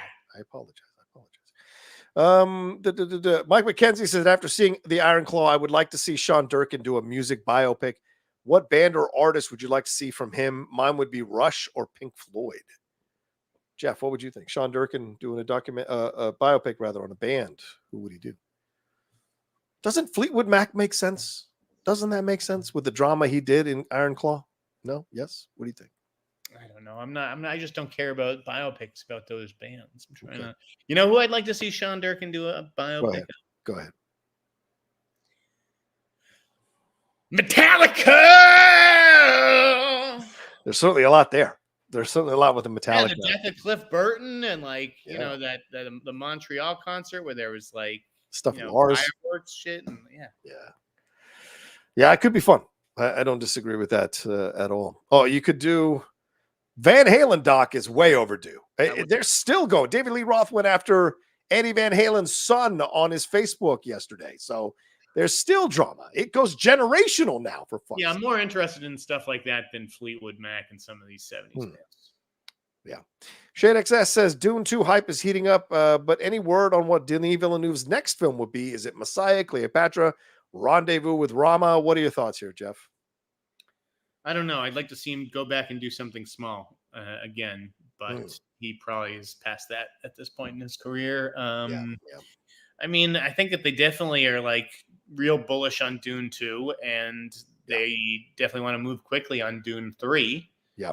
I don't know if that will be his next movie or if he'll slip something else in. Yeah, I've heard the Cleopatra rumors. I mean, the world is his oyster once this movie hits theaters. It's true. It's true. Jay Scott Freal says, Jeff and Perry debated movies versus films on FYC. Based on that argument, should Poor Things be considered a movie too? It has so much in common with Barbie, thematically, stylistically, and scene-stealing supporting performances. Love the show, fellas. No, this is well, thank you for watching, but no, this is just, come on, guys. Poor Things is a film. That's a film. Yeah. I don't know why it's a difficult thing to figure out. That is absolutely a film. There's a different, there's a more artistic approach. That's a film. When it's much more of a mass appeal, that's a movie. It's not hard. You see it. I know. People who try to pretend that there isn't a difference. I'm just like, what? No, it's pandering. I always think that's pandering. Of course, there's a difference. Levin Schlager says, anything Star Wars related, Jeff? Yes, the new film is going to be directed by James. No. No. All right, fine. And last one, Velocity Pastor says, Accountant 2. Let's go, Jeff. You're the man. Accountant 2. Anything? No. Did John Bernthal die in the first one, or isn't he in that movie? I don't recall. Is he his brother? Who's his brother in the movie? Is that his? Because I don't think he does die. I don't know why. I would actually like to rewatch that. Yeah, I'm in with you on that one. One last thing. Chris Pratt, this broke just before we started the show. I meant to bring it up earlier. Mercy! Chris Pratt, landed a big sci-fi film package here. It is, hold on, let me bring up, I had artwork for this, so I don't want to lose it. Here we go. Chris Pratt. Bring up Chris Pratt's big package, would you? He's landed a big sci-fi film package. It is setting a global theatrical release for In Mercy, starring Chris Pratt, directed by Timur Bekmambetov and produced by Charles Roven. Of course, they're coming together from the Tomorrow War. Pratt's been on the terminal list on Prime Video.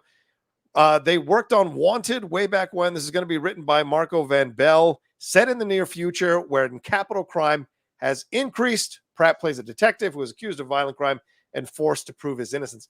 It sounds like Minority Report. Are there precogs in this one, Jeff? What are your thoughts on this? Do you like this? It's just too vague a logline for me to really get into the weeds of it. It's just, a detective who's accused of a crime.